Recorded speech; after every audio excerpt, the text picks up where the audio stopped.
ভারত থেকে ব্যান্ডউইথ আমদানি কমালো সরকার। পহেলা মার্চ থেকে আইটিসি প্রতিষ্ঠানের আমদানি করা ব্যান্ডউইথ 50% বেশি কিনতে পারবে না আইআইজি অপারেটররা। সংশোধিত আইআইজি লাইসেন্সিং গাইডলাইনে এই নির্দেশনা দিয়েছে বিটিআরসি। সংশ্লিষ্টরা বলছেন, সরকারের এই সিদ্ধান্তে বছরে প্রায় 60 কোটি টাকা সাশ্রয় হবে। বিপরীতে বাড়বে সাবমেরিন কেবলের ব্যবসা। শুভ খানের রিপোর্ট।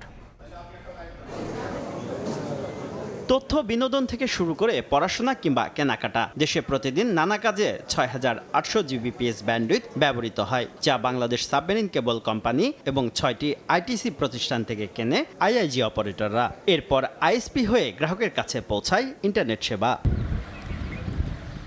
বর্তমানে দৈনিক চাহিদার মাত্র 40% ব্যান্ডউইথ যোগান দিচ্ছে বাংলাদেশ সাবমেরিন কেবল কোম্পানি।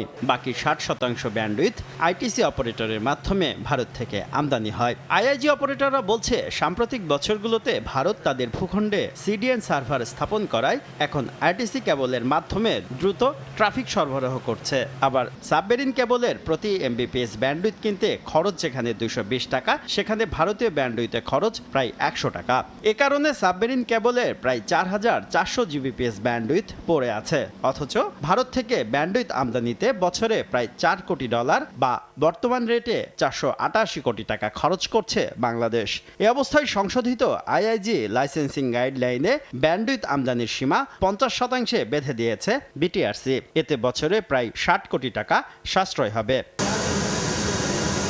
সরকারি সিদ্ধান্ত নিয়ে আপত্তি না তুললেও সাবমেরিন কেবলের ব্যান্ডউইথের দাম কমাতে বলছেন আইআইজি অপারেটররা। 50% ব্যান্ডউইথ সাবমেরিন থেকে নিতে হবে, তার মানে প্রত্যেকের আইআইজি লেয়ারে কস্ট অফ প্রোডাক্ট 10% 20% মতন বাড়বে। ব্যান্ডউইথ বিক্রি বাড়লে দামও কমানো হবে বলে জানালেন বাংলাদেশ সাবমেরিন কেবল কোম্পানির ব্যবস্থাপনা পরিচালক। 100 জিবিপিএস নিলে আমরা 30 জিবিপিএস ফ্রি দিচ্ছি, মিনিমাম 30% ডিসকাউন্ট তো এই ডিসেম্বর থেকে দিয়েছি।